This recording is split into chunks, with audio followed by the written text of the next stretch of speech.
Before sourdough bread was invented, humans lived in harmony with nature. They did whatever they wanted, ate whatever they wanted. But then, the wild yeast was discovered, and the first sourdough mother came to life. And she was like, why hunting and gathering? Can't we just stay home and bake? And so we were given the 4-step sourdough bread recipe so we can chill at home as much as we want and enjoy making our own bread. The first thing you're gonna need is an active sourdough starter.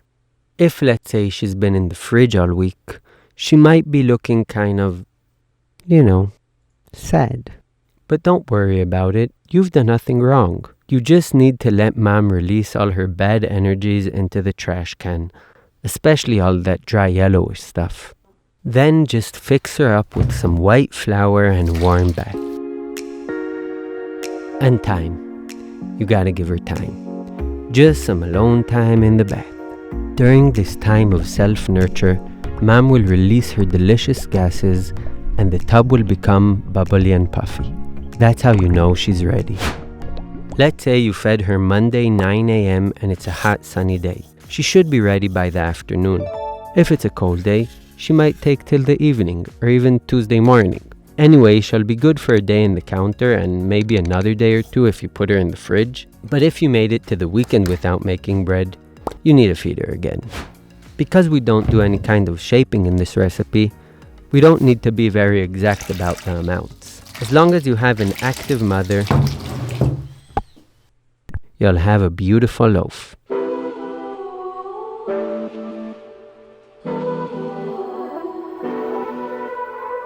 Mixing the dough does take a few minutes, but don't get discouraged.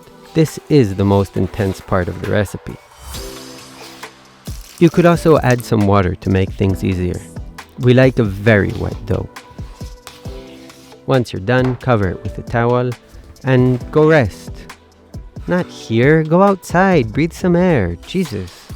From the time you mix the dough till you're ready to bake the bread can take anywhere between 8 hours in a hot summer day and up to 30 hours in the cold winter. Step 3 can happen anywhere over here except for the first 2 hours and the last 2 hours. Any baking dish is fine, but there's nothing like a cast iron bread pot. It's that strong material that creates a crispy, caramelized crust while keeping the crumb soft and moist.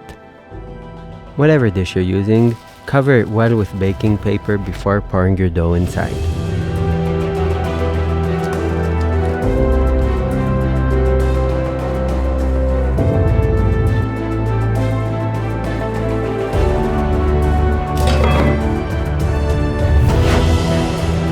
Before baking, make sure your oven is as hot as possible and that your dough has risen and now looks bubbly and puffy.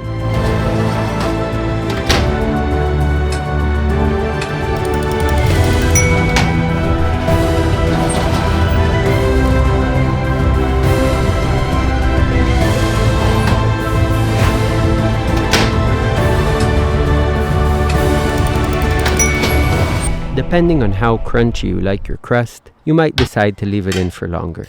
Anyway, make sure to remove the bread from the baking dish as quickly as possible and let the bread cool down. While waiting for the bread to cool down, I usually just sniff it. After about an hour, I prepare my sandwich.